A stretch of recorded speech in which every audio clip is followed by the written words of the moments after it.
Welcome back to another episode of Buckle Up, an ultra running conversation with Simon and Brian. Simon, how are you? I'm doing great, Brian. Very recently, I finally published my latest movie, which was the big adventure of 2024 about Tour de Géant, 200 mile in the Italian Alps. Absolutely badass adventure. I've never been tested like that. So, of course, shameless plug, go to my channel, watch my movie. But more to the point, now we're thinking about 2025. And more than thinking, we're signed up for stuff, which is pretty exciting. And we can talk about that, but first, I'm curious, Brian, how are you doing and how are your knees? My knees are doing great. My Achilles is on the mend. Getting some new exercises with PT here very soon, and excited for the season. My shoulder's a little sore from playing volleyball, but other than that, I'm doing well, and I'm on the mend. I'm doing the Badwater Virtual 267 this month, so for January. Are you thinking about trying the Badwater 135? It's on my short list, but it will not happen for me this year in 2025. I will not apply for this current year. Just other events on the radar that are a little more affordable and kind of round out my season a little bit better. Yeah, I mean, talking about affordable events and big events. So I think I've told quite a lot of people already, but I think we can say it. I have some pretty cool race coming up this year. I'm going to be doing Monster 300 and I'm going to be doing the Triple Crown. 309. Yeah, well, and the name says 300. Then the distance, we'll see what it actually is. If there's bonus mile, I'm excited about that. But the big race from Candice, which of course we had on the podcast before. I'll do also Swiss 360 and a bunch of other stuff. But what is really interesting is that I thought I was being really hotshot doing Monster 300 and the Triple Crown, but our guest today is doing that plus Cocodona. Yeah, I was trying to figure out what is 200 plus milers. Yeah, I couldn't figure out a name for it. So you got the Grand Slam, which is 4. That's a baseball reference, but I don't know if a sports reference where you get a 5. 5 is not a number you see so much in sport. Yeah. I think if it had actually been 5 times 200, it would probably be the 1,000 something. But now it doesn't quite work because there's a 300 and 250. So then it's a weird addition. It's probably 1,150 total. And 240. So and 240, yeah. I think actually you should take your own advice. I think you told me once not to do math while recording on the podcast. That is correct. So try it out. But that it sounds to me like about 1,200. So the dirty we'll have to dozen figure or something. We'll have to we'll have to give it a name. Maybe I'll do the math offline and we'll try to plug a name for it. But in the meantime, Chris Rapp is our guest today. He's with the Warrior Trail Foundation, and he's got a great story, a great message, and he's trying to help out our veterans. Yeah, that was an interesting conversation. Of course, we've had other veterans on the podcast. Obviously, you've served also, and I think a common theme that you hear, it's two direction. Of course, there's the PTSD and the trauma associated to service sometimes, but also the sense of community that you build through service, especially when you come out of school directly, you're 18, 19, first thing you do, you join, and then this is your life for the next 20 years. When you come out, it can be a little challenging. And we talked about that today. We talked about the importance of community, the importance of having a purpose, and of course about his foundation and how his foundation is helping veterans across the country. That's right. The Warrior Trail Foundation is a program that Chris just started a year ago, January, and they are taking veterans with PTSD or other community needs and pairing them with the ultra running community. And they're doing that within our community.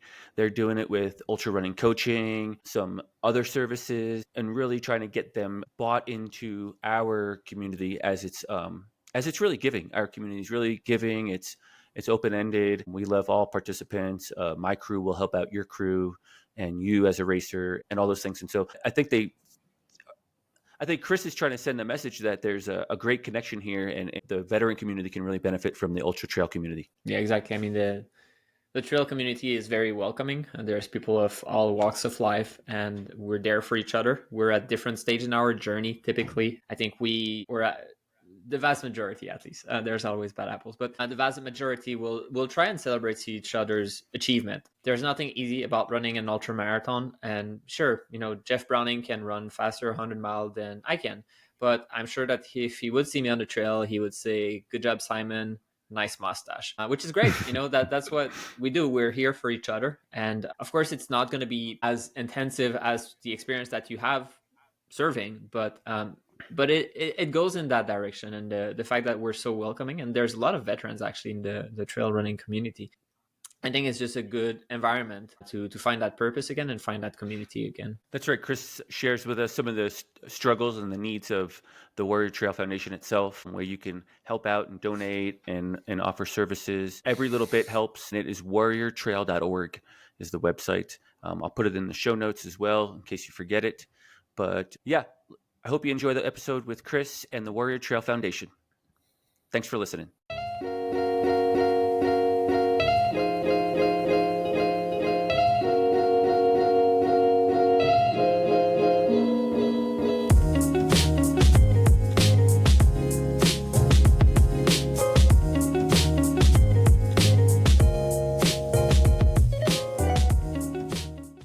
Hey, Chris, thanks so much for being on the show this evening. How are you doing?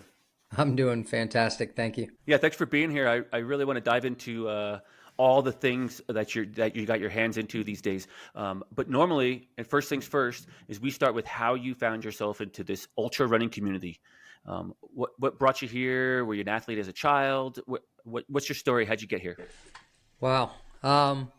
So yeah, I've always been running through the woods actually since I was about 4 years old. Grew up in the mountains of central Pennsylvania, and when I say in the mountains, we had one neighbor, had a boy and a girl next to me, and we spent our time just running out through the woods. We would leave the house early in the morning and not come back until it was dinner time, and sometimes not till it was almost dark. So I've been doing that since I was a kid. When I was in high school, I ran track and dabbled in cross country, played in the marching band, but in college I got pretty competitive with soccer, and eventually then found my way into rugby. But a career in the United States Army convinced me against my will initially that I needed to be running all the time. So we ran not for fun in the Army, but because it was part of the job. For all those years I thought running was anytime you put on your shoes, you go out and you run as hard as you possibly can until you can't. And that was running to me. Like, I never understood that you could pace or do anything like that until much later in life. How I found ultra running? Well, that's sort of an interesting story. 2015, my father was diagnosed with leukemia and was in Hershey Medical Center. And I remember the day they gave us the diagnosis and they told him that it was going to be a marathon of treatments rather than a sprint. About 3 weeks into his treatments, things were not going well and he was very depressed and down. And I made the comment to him, that tried to remind him that it was going to be a marathon and not a sprint. And he looked at me and said, "What the hell do you know about running marathons?" And unfortunately, about a week later, he passed. And it ate at me quite a bit, and, we can talk about it later. I had PTSD from my tour in Iraq in 2006, and this sort of spun me right down. I couldn't believe how fast I was right back where I was when I came home from Iraq. And my father and I were best friends, and, we spent every single day together, and this was really, really hard for me to take. And after a couple months of not being able to sleep or anything, I was up at like 3 o'clock in the morning and said to myself, "There's got to be a way I can fight through this. I just got to get out of this." And I was online on the Leukemia and Lymphoma Society's webpage, and I found Team in Training and an opportunity to raise money for the Leukemia Society through Team in Training and run the Marine Corps Marathon, which was 3 months away at that point. And without thinking about it, I signed up because I was like, yeah, what do I know about running a marathon? So that was the beginning. I was assigned a coach named Dan. I wish I could remember his last name, out of Omaha, Nebraska, and he coached me remotely. And in 3 months, I towed the line for the Marine Corps Marathon, and that was my first and only road marathon. After running through the streets of D.C. with 60,000 other people, I vowed I'd never do that again. But it was about a month later when a very good friend of mine, who coincidentally her father had passed from lymphoma, she and I were sort of commiserating one day, and she's like, there's this trail race this weekend. You should come and do it. It's a trail half marathon. And I was like, oh, it's only a half? How hard could that be? Well, it being my first trail race, I completely cramped about 11 miles in and had to hobble into the finish line. And then I think it was 2 months later, she double dog dared me to do a, trail 50K. And well, if you're an Army officer, you can't really turn down a double dog dare. So that was my first 50K, and that was the beginning of my ultra running career. And I finished that with, I think, 11 minutes to spare on a 10-hour cutoff. Matter of fact, I had to step over the finish line because they had already taken it down. So, and I haven't looked back ever since. That was in 2021. So I found ultra running at 52. Wow. It's never too late, huh? It's never too late. And Chris, I just want to go back to the story of your father and his brief suffering with leukemia, and acknowledge the fact that I'm sorry for your loss. No, thank you very much. Chris, I want to back up a little bit too as well, and dive back into this U.S. Army military career that you had, and tell me what you did in the service, how many years you spent doing it. It sounds like you were overseas a bit, and if you want to talk about that a little bit.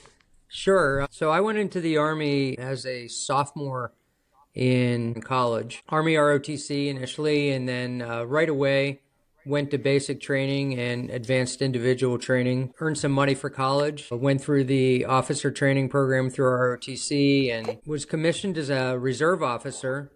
Went and happened to graduate in December of 1990, which put me right at the time frame of the first Desert Storm. And so I immediately went to Fort Sill, Oklahoma for my officer basic training. So I was an artillery officer and field artillery, and learning fire support and field artillery delivery systems. By the time I was done with my initial training at Fort Sill, the war was over. We were done so fast in Desert Storm 1. So I went back to Pennsylvania and worked in the civilian career for a while for Pennsylvania Blue Shield and eventually EDS as a reserve officer, and was spending, most of my time as a National Guard officer, technically. And but I really did not enjoy my civilian career, so I volunteered for every assignment I could get. So back then we were doing a lot of warfighter exercises in Germany and overseas, and I would go do 8-10-week stints as often as I could over there. And then in 1996, with the signing of the Dayton Peace Accord, I was one of 40 National Guard soldiers that was deployed to Bosnia for a year to implement the peace with the 1st Armored Division. And that was very rewarding. I can honestly say of my whole 21-year career in the military, that year in Bosnia was probably one of the pinnacles for sure. We actually, implemented a peace after a 4-year civil war in Bosnia, and, brought peace to that territory as much as we could in a year, and helped people put food back on the plates, prevented children from starving. And even though the United States Army didn't know a lot about peace and peacekeeping, we did a pretty good job with it. And I was very fortunate to be assigned to a Swedish unit as a liaison officer. So I lived with 600 Swedes for the majority of the year. Out of that, I even got my brother-in-law. My brother-in-law is a Swedish Army officer. So it's a long story, but I mean, that's what happens when you serve with the unit. You develop relationships that last forever. And and then later on, I ended up in different tours back in Europe, Egypt for a little while, and then deployed to Iraq in 2006 after one of my friends was killed by a suicide bomber. I was given the opportunity to volunteer to go finish his tour for him. Yeah. It's really interesting, Chris. We talked offline just before I hit the record button that our paths have crossed in ultras before, and we were joking on who who was in the farther of the back of the pack. But I think our paths might have crossed earlier than that, actually, quite a bit earlier. I was in the Marines as a combat engineer. I worked with Army Corps of Engineers, and I was on the Haiti airstrip in Port-au-Prince, 97, during apartheid. And so it was right around that same time that you guys were just a year earlier overseas as well. Yeah, for sure. I spent a lot of time working with combat engineers in the Army. They dug holes for our artillery positions. Yep. Yes, we did. Well, Chris, that's an admirable career in the U.S. military. We appreciate your service and all that you've done for our community and our country. I want to dive back into the ultra running scene, and you kind of got in after this first Marine Corps marathon that you've never stepped foot back on the pavement again and went to the trails. What are some of the events that you've already accomplished look like? I dove in head first for sure. After running that first 50K, I went and did a couple other 50Ks in Pennsylvania. Then within a year, ran the JFK 50. That was my first 50 miler. Great introduction to 50 milers, because it's a combination of trail and 26 miles on a rail trail, and that part is maddening to me, frankly. Running from a straight line on a cinder flat track for 26 miles. But and then I did UROC 100, and all that was in preparation for my attempt at the Leadville 100. So with only about 4 months of ultra running under my belt, I applied for and got selected for like a coaching slot at the Leadville 100 with Boundless. Yeah, they Ryan Kroll helped me get into that, and it's a pretty good deal. So went to Leadville and didn't really have any idea how I was going to make that cutoff at Twin Lakes outbound, because I was not that fast. But I ran a 45-minute PR on that 39-mile section, and missed the cutoff by about 10 minutes. So the sum of all my fastest times had me an hour over the cutoff. So the fact that I only missed it by 10 minutes was doing pretty well, remarkable that day. And after that, I pretty much said, you know what? I think I'm going to switch to something that doesn't require so much speed, at least up front, until I get into this. And I'll never forget, it was that following, January 1st. And my wife and I were sitting on the couch, and I said, I'm thinking about signing up for this race called the Moab 240. And her exact words were to me was, well, Leadville was pretty fast for you. How fast do you have to go for this 240 miles? I said, only 2 miles an hour. She said, oh, you can do that. I was like, yeah, I don't think that's that fast, right? And then, so I signed up, and back then Moab didn't have a lottery, so you just registered into it. It was about an hour later, we were sitting there eating, our annual sauerkraut and pork and sauerkraut, which is a good luck thing here in Pennsylvania for the new year. And she says to me, I've been thinking about this. Does that include the time you sleep and eat and go to the bathroom and everything? I was like, yeah. She said, well, then it's much faster than we think it is, isn't it? I was like, now you tell me. But yeah, so that's how I got into it. And then after about a month or two, I think it was probably around the end of February or March, I reached out to Candace and sent her a direct email. I found her email, sent her a direct message, and said to her, I said, hey, what if I wanted to try to do the Triple Crown? And she said, have you ever run a 200? And I said, no. She said, have you ever run 100? I said, no. And she said, stupid things you might do for 200, you can have that. I'll give you that opportunity. And she let me into all three of them. And that was back before that sold out too. So next thing you know, I was training for the Triple Crown of 200s, having never successfully done 100. And Chris, what year was this? That was 2022. Okay. It's my second year of ultra running. I was just trying to put a timestamp on it. Yeah. 22. You must have been there, Brian, right? I was there. I was racing that year at Moab, not at the Triple Crown, but just at Moab. So so that's how I got into I mean, that's my resume there. I mean, I've done some other things like Silver Rush 50, Sure. Sedona Nice. Canyons 125. Towed the line and run the first half of Cocodona. That's why I went back and did Sedona last year. And I've been back to Bigfoot since, and back to Moab this year. So Let's back up a second. On 2022, did you successfully complete the Triple Crown? I started them all. You successfully started the Triple Crown. For sure. No, I had no idea how to do this, right? And I didn't really have a coach at the time. Sure. So I ran pretty fast the first day at Tahoe 200. As a matter of fact, I'll never forget, I came into the first crew aid station at like 40 miles, right with Catra Corbett. And my crew looked at me and said, that you're not supposed to be with her. Is she fast?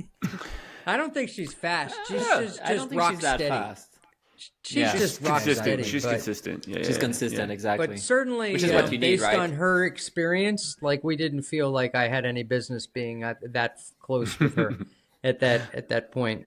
So I did pretty well there. I mean, I made it to 110 miles, but I had not slept at all in over 2 days. So I fell asleep in my plate of food at the Heavenly Turnaround and didn't leave that aid station because I couldn't put words together. So I, in essence, timed out there. And then at Bigfoot, I made it 152 miles. Oof. But I was okay with that one because literally at Bigfoot is where I identified, I had like this total clairvoyant moment in sleep deprivation and exhaustion where all of a sudden it was becoming apparent to me what the issue really was of my PTSD. And I sat on a log and watched the sun rise over Mount Adams and no longer cared about that race because I was having a transformative experience all on my own. And then that year, I got Moab done with 90 minutes to spare. Nice. So, nice. 3-race progression to success.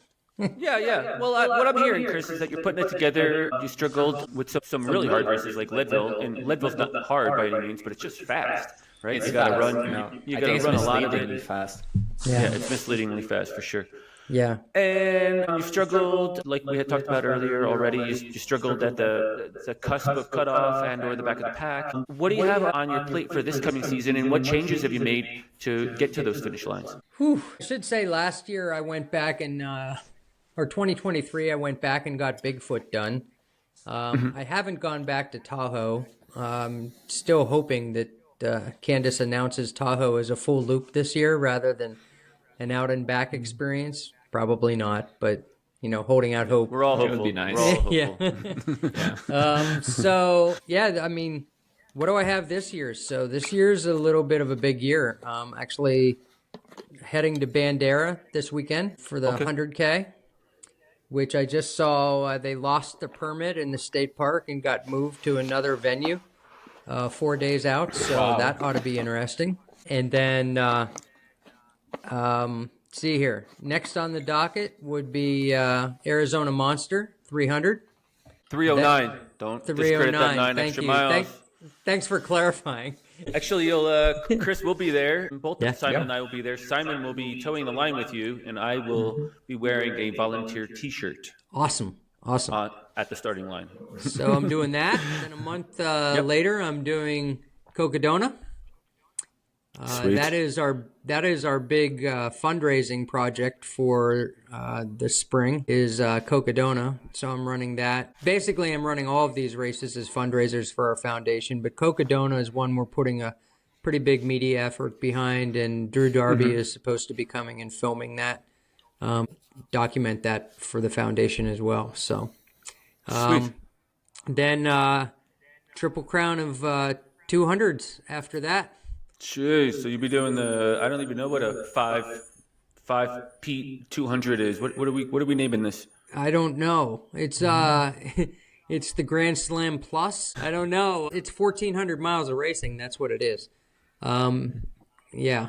All right. So, well, it's actually 1,200. I'm tossing around the idea of maybe joining in on the new Summit, our new Mammoth 200, assuming that Tim Tollefson is able to get permits on that. He and I talked about it last week, and he's sort of, if he gets his permits, I might go do it, but I don't know what a 10-day turnaround from that race to Moab looks like.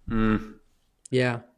Yeah, and I mean, so the other two big events that we've got this summer is we're planning to take a group of warrior athletes to do the Soft Rock 100 the week before Hard Rock. And we're taking a contingent of veteran athletes to Mammoth Trail Fest. I just had that Wow, that meeting sounds with great. Yeah. Tim Tollefson last week, and he's holding some slots for my team. So That's awesome. That's awesome. Chris, what changes have you made in order to get to these finish lines? You got a huge summer coming up ahead. You said 14 plus 100 miles. Wow, a lot of strength work. Interesting. So my coach is Jeff Browning, and I honestly think Jeff learned a lot in his Colorado Trail adventure this last year that I was fortunate enough to pace and crew him for. And I think that changed our approach quite a bit as to how we're going into these. I'm actually doing a surprising amount of speed work and uphill running to get ready for this, to get sort of increase the VO2 max and get some adaptation out of that. I'll be doing a lot more heat training than I ever did, and yeah, certainly a refined look at nutrition, fueling, support for the race, and sleep methodologies. My current sleep approach is 180 degrees out of phase of what it was 2 years ago. Which was none, right? Back in the day, it was none. Which was none, but then I went to trying to sleep a little bit at each aid station, and now, or trying to get at least an hour and a half one time a day and 45 minutes another time of the day. But I was still doing a decent amount of sleepwalking, which was just slowing everything down. So my new approach is, when I start sleepwalking, I literally just lay down and sleep for 30 minutes. And then get up and move much quicker, and I make that time out much quicker. I no longer am aiming for aid stations to sleep. I'm sleeping wherever, the Army taught me how to sleep anywhere. I can do that. So. Yeah, that's exactly right. It's about efficiency, right? And if you're not moving forward efficiently, you need, because you're sleepy, or for whatever reason, you need to address the issue. So if you're not moving efficiently because you have a blister on your foot, instead of dragging that foot for 7 miles to the aid station so your crew can fix the blister, just sit down and take care of the blister. Yep, for sure. So you got a huge season, but so now I want to dive into the why. What are you raising money for? What's this foundation that you keep mentioning, and what's it all about? Yeah, so I should give some background. Before we started the Warrior Trail Foundation in 2009, I started another foundation called the Wounded Warrior Patrol. That foundation we operated for 10 years, and what we did is we took wounded warriors and their family members to a resort in southwestern Pennsylvania, and we taught them how to ski over the course of a week. And that was their form in introducing them to a different form of recreational therapy. We saw how much impact that had, and then, due to some economic changes with the resort and some other things, we just decided we could no longer really sustain that, and we shut that foundation down. And I thought I might be the end of it for me, but about 4 months later, I was just outside working at my house in Colorado, and it just hit me. I was like, oh, my passion is trail running. I know what recreational therapy does. Let's just apply the same concept to the trails. And but instead of focusing just on wounded warriors, we wanted to focus on all veterans. And I guess the why is very simple. Still, ever since 2010, 22 veterans a day have been committing suicide. But that's not even half the story. The truth of the matter is there's another 20 to 22 a day that are dying from drug overdoses or alcoholism or other forms of self-harm, all trying to deal with whether it be PTSD, other mental health issues, or just lack of the unit that they once had. And, that community, that tribe that we all had when we were serving in the military, man, when you come out of the military and you no longer have that to depend on, and yeah, you have some good friends, but you don't have that connection that you had when you slept, ate, showered, cried, did everything with somebody every single day, you just will never have that connection again. And it's a real hard transition for a lot of people. And I just know what we were able to do with our other foundation. We applied it here. Then I found some research that supported it, and we put it together in a foundation. And from concept to implementation was 30 days. We were off and running, had our IRS approval, and we haven't looked back. I'm curious. You're probably closer to the, statistic or what's been the trend in general. Do you think there's been an increase in what you've described over the past 20 years because the operational tempo was pretty high? For since sure. 2001 and 2003. And do you think that's going to improve in the near-term future, hopefully? Will it improve for the veterans who are currently serving? Perhaps, but I don't also know because if there's more awareness, hopefully. Yeah, I don't right? know if that's really true, because I think awareness changes that as well, right? What I will say is for the reduction in, the op tempo certainly had something to do with it. But look, a lot of PTSD doesn't necessarily come from direct combat operations. PTSD originates from all kinds of different things. And one of the fastest growing areas of PTSD origination causes in the military today is military sexual trauma. It's shocking to me. The number of females and males who are experiencing sexual trauma in the military is appalling. And when I was in the military, I wasn't overly aware of it. And Brian, you certainly would probably have to agree with that. But I think the reality of the situation is it was just buried. It was buried so deep, nobody ever talked about it.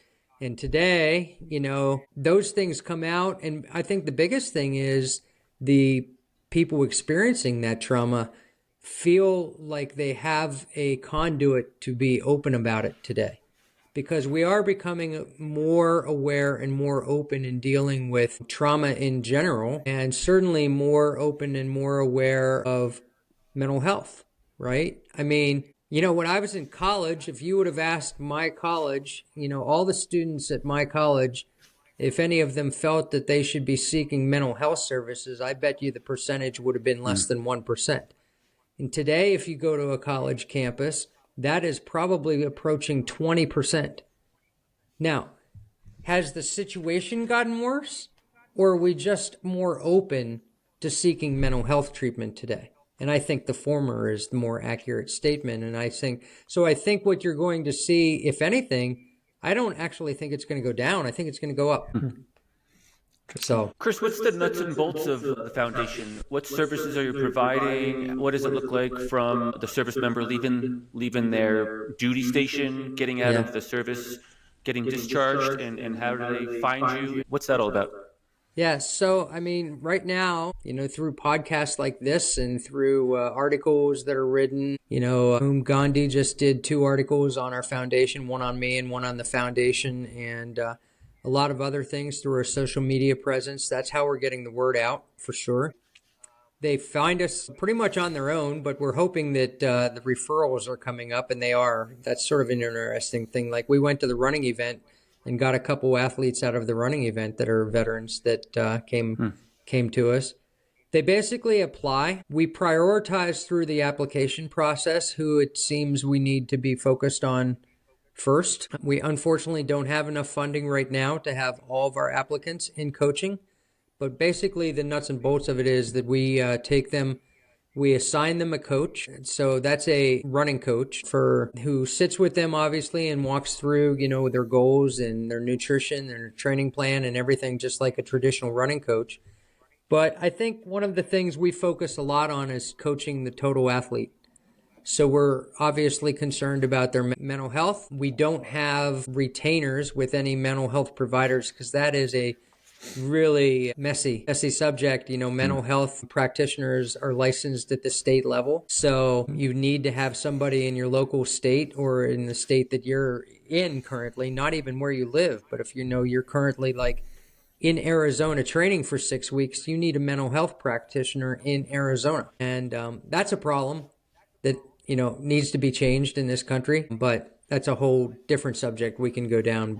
And we introduce them to nutritionists. We help them get into races. We get preferred entries into races. We have partnerships to get into races, and basically all those different things. And then we're running some special events like I mentioned earlier. That's great. And what's the turnout been like so far? And how long have you guys been at the Warrior Trail Foundation? So we started last January. We have, I think, 15 athletes in full-time coaching right now. I think we have somewhere between 15 and 20 who are sitting on the bench waiting for new coaching assignments. As soon as we get the funding for them, they will be off and running. And our goal by the end of next year is to have 50 athletes in coaching on a rotational basis. In essence, they get 1 year of coaching, and then our hope is that they serve as mentors or come back to us as coaches following on. So I just had one of my new onboards this morning who wants to be coached for a year and is already starting his certification process with USCA, so that he can come back to us as a coach to work with other veterans. And if you think about it, Brian, from our military standpoint, this is no different than what we did in the military, right? We train our junior troops to be senior troops, to be leaders in the future, and it's the same model. It's not rocket science. It works. Yeah, it's a great cause. I'm glad it's growing. It seems like you need to get the word out, and hopefully anyone listening to this could either help out by referring veterans to your program as well as donating to the foundation itself. Yes, for sure. In one of our previous episodes, we had the Average Savage Wayne on, a former Ranger, who also spoke about his struggles and challenges in leaving his unit to get into civilian world, and he found the running community through that process, and he was able to break it down in a couple 3 steps. Right, he found his community, so part of his community in the ultra world, part of his community at home, part of his community in a different format, and it sounds like that's what you guys are trying to provide for these struggling veterans as well. Yeah, absolutely. I mean, when it comes right down to it, therapy is obviously a part of dealing with PTSD and other issues, and can be a part of those things. But let's just say that maybe your issue isn't necessarily PTSD, but you're trying to figure out what your path forward is after a 20-year service career, right? I mean, some of our athletes wouldn't necessarily say their biggest challenge is their battle with mental health or PTSD, but it's maybe just a little bit of being lost and not really knowing what the future looks like. I'll give an example of one of my veterans. She went into the Navy at the age of 18, and she developed some amazing skill sets in the Navy, hanging bombs on the bottom of F-18s and doing things like that, and learning to be a firefighter and all the things that you learn to do in the Navy. And then she comes out after a 21-year career as a senior non-commissioned officer in the Navy. I don't really know where all of those things correlate into the civilian sector, right? I mean, she has interest in being a wildland firefighter. Well, she has to go get her wildland firefighter's card. Not an easy task. It's like, shockingly, only like 20% of the applicants ever make it through that program. And, so all of these skill sets that she developed in the military aren't necessarily transferable into the civilian sector very easily. Fortunately, she has a pension that she can lean on for a while, but, she wants to continue finding her path forward, and not having that is a challenge. So community-based support is what our veterans need. But we have a problem in this country in that 1% serve to protect 99%. And if you add up all of the veterans in the population in the United States right now, it's only 5 to 6%, the majority of which are Vietnam-era veterans who will not be with us, unfortunately, in the next 15 or 20 years. So if you flash forward 20 years from now, it's going to be 2% who protected the 99% that's currently serving and veterans. And how do you expect a community-based program or community-based experiences to support that ratio? It's just not going to exist on its own. We have to be diligent. We have to be intentional about creating that. So yes, community-based. And certainly, what do we have in the trail running community other than one of the most awesome communities in the world? Mutually supportive, inclusive. I don't know another organization that has ever been this inclusive that I've been a part of in my life.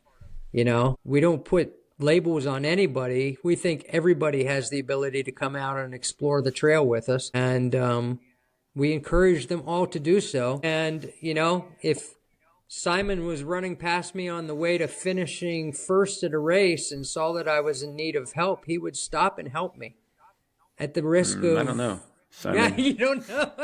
I mean, if I'm winning, I don't know. That's a very hypothetical situation. But if it's between 333rd place and 334th place, Simon's yeah, I gonna mean, help you. obviously, right? I mean, I've been known to help so many people. Yeah, it's a good excuse to slow down, honestly. You don't say it like that. I'm like, hey, do you need help? Because I'm tired too, so I'll just hang out a little bit. I see. So just so we're clear, if he's winning, he might tell the next aid station person, hey, you might want to go check on that guy, if he thinks about it. I'll go get some help. Yes, exactly. That's I'm tip going number forward one. to get help. Yeah. No, Chris, you bring up a great point about the numbers and the statistics and the need for community-based programming for our veterans, for those that have served and those that have PST and struggle, and maybe not even struggle, just need to find their way and find that community somewhere. I know we find it, all three of us find it in the ultra running scene, but it should be broader than that as well. I don't know if everyone needs to be an ultra runner that's a veteran, right? I think maybe they need to find it. We need to create those programs elsewhere as well, and it needs to be emulated somewhere else. But this is there's the a space lot that of we're in. programs out there, and I think just helping them find that, And I had an applicant who came to us looking to, receive some coaching, and I was like, as we dove into it, I realized, there might be another program better for them. They were actually thinking about doing one of the long trails. So I referred them on to that organization that focuses on long trails. This is the whole point, right? Helping them find the most ideal solution for them. I was like, could we coach you to get ready for the John Muir Trail? Sure. Is that our forte? No, not really. Right. So, so I referred them on to somebody else, and I hope that works out for them. But certainly I said, if it doesn't, come back to us. We'll do what we can to help out. I'd rather you go talk to somebody, 10 people who have done the JMT, right? than me who dreams of doing it someday, but it won't be in any fastest known time. That's for sure. Chris, it's a great cause. Where can we help out at? What kind of community support do you need for this type of endeavor that you're fully invested in right now? Yeah, well, I think, obviously I don't like having to ask for dollars, but dollars move the needle.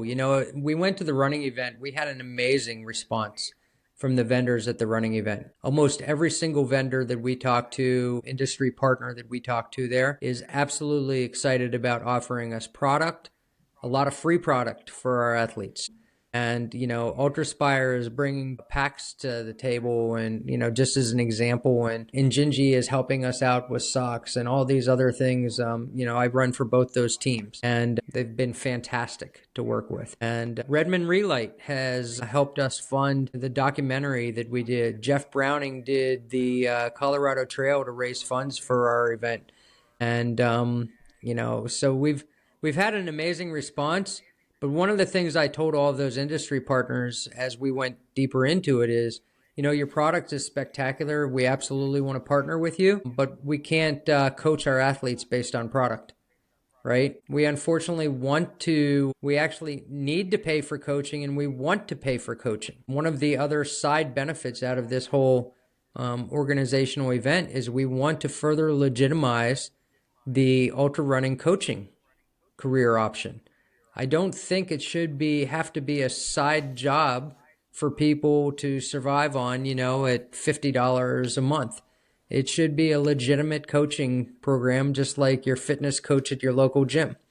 And we want to support and reinforce that belief through hiring coaches and paying coaches a fair wage to do the work that we want done. We don't care if they offer us a nice little discount, of course, but we don't want them to do it pro bono. And frankly, I hate to say it, but our experience with pro bono coaching is you get what you pay for. You know, you might have a coach who will just do a one-off for you, but you certainly don't want coaches who are going to coach 10 athletes for free, right? We want professionals coaching our athletes so that they're getting the best care possible, and that's what we want. So yeah, dollars, they can reach us through our website, which actually we're going to be rolling out a brand new website here within probably a week, which will be much more appealing to the eye. Two ways they can donate, which is their own amount they can pick or a monthly contribution, and they can just pick, in essence, support us as a subscriber. And that is obviously the preferred methodology unless they're making a major contribution to us, because coaching is a monthly expense. So developing a monthly stable revenue is really important to us. That's all great. And Chris, with this new website, where can we find it at? What's the website address? Yeah, and so it warriortrail.org. Okay, warriortrail.org. This episode and your website should probably land around the same time as they get released. Oh, fantastic. Yeah, that should be perfect. Sort of funny, a friend of mine referred me to his web developer who offered to, do everything for us at a significant discount, which is one of the areas we are more than happy to take discounts on, overhead expenses like this, because we want the maximum utilization of our dollars going to our program costs as possible. And it turned out that guy is an avid trail runner in Pennsylvania. So he was excited at the opportunity to work with us, so just another area where the trail running community is bonding and coming together to support each other. Well, we're happy to get your message out, Chris, and we hope that maybe the people listening could either help out with a donation or maybe some services that they might be able to offer the foundation itself. Sure. Yeah, absolutely. Whatever somebody feels like they could do or contribute to our program, I'm always open. We have a board that's open to help us out, and individual program directors that I can link them up with if it's not something that's in my area of control. But everything from graphic design to web design to social media help, and certainly coming out to our events. As you know, it takes a village to put on all the different events that I'm running this year, and I'm not planning to do them solo.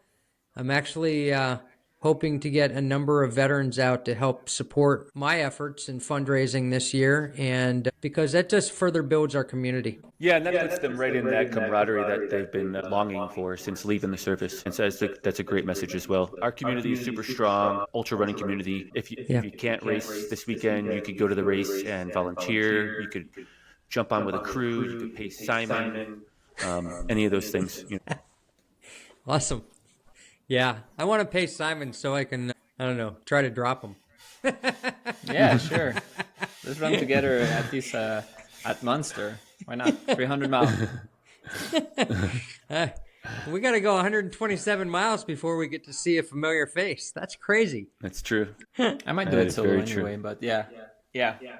That's the format. We'll figure it out.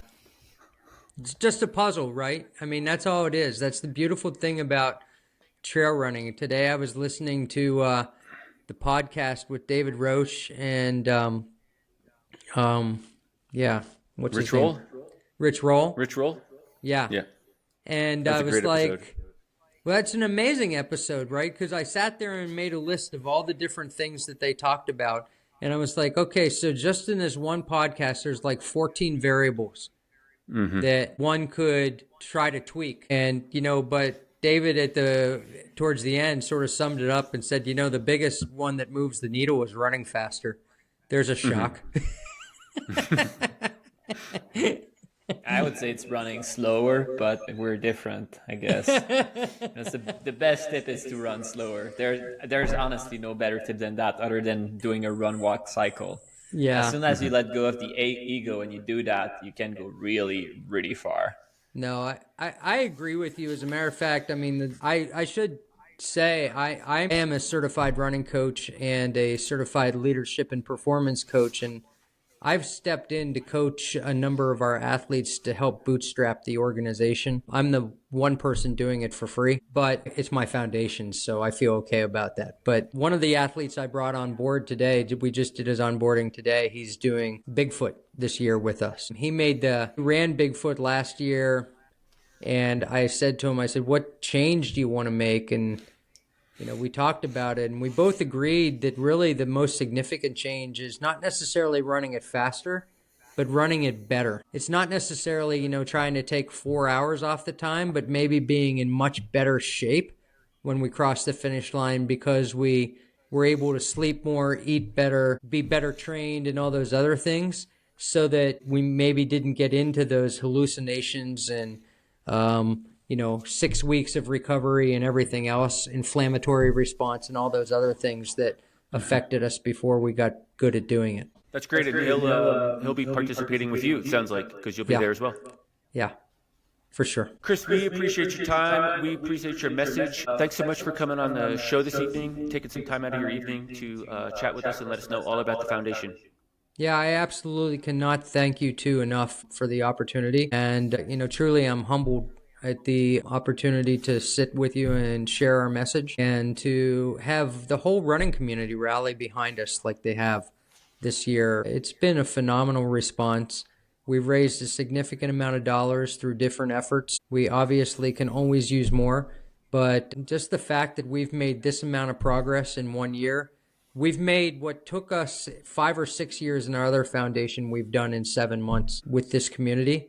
And I think it really goes to the people like you guys that have stepped forward to rally behind us and support us. And I can't express my gratitude enough or the gratitude of our board. Yeah, I mean, it's a pleasure to have you. And obviously, we're always happy to support a good cause. I think beyond that, it's the indirect thing that you're not saying it, but you mean. It's not about getting more money for the foundation, but it's about being able and having the tools to help more veterans Yes. through their journey, finding a purpose, finding a community, these sorts of things. And obviously having the resource, having the dollar, or having people helping with things here and there is how you're going to help people. And it can only, well, I guess it can go different direction, but if we are optimistic, because it's a new year, it can only go one way, right? It's going to grow, more people will help. And the model, that you propose of, well, you're learning this year and next year you're a coach and then you're coaching people, it can snowball and really lead to something very positive, having, a significant impact on a lot of people. But even at a smaller scale, any person that you help is a victory. It's not just a statistic. Sometimes every individual matters. And that's really what you're doing with these coaching things. I think you're absolutely right, Simon. I mean, really, what I remind our board and our volunteers and everybody that touches our organization about this is that, frankly, I truly believe we can move the needle. We can have a significant impact, but we only have to save one life to have the impact we were seeking. Yeah. That is the ultimate goal, right? And we'll take them one at a time. So, I think in ultra running, we all know the expression, run the mile you're in. And we're working on the veteran we're working on right now. So thank you, gentlemen. Yeah, looking forward to see you in person at the start and hopefully at the finish of Monster and the other race this year. Yep. Yeah. Yeah, we don't catch up to you before Monster. We'll see you in Arizona in April, Chris. Thanks so much again. Yes, thank you. Bye-bye. Take care. I'm Simon, and that's Brian. We'd be thrilled to connect with you beyond our show. For all of your endurance coaching requirement, you can reach out to Coach Brian at altitudeendurancecoaching.com. To explore more of Simon's content, visit Running with Simon on YouTube. Don't forget to rate, like, and share our content regularly. Your support means a lot to us. Thanks.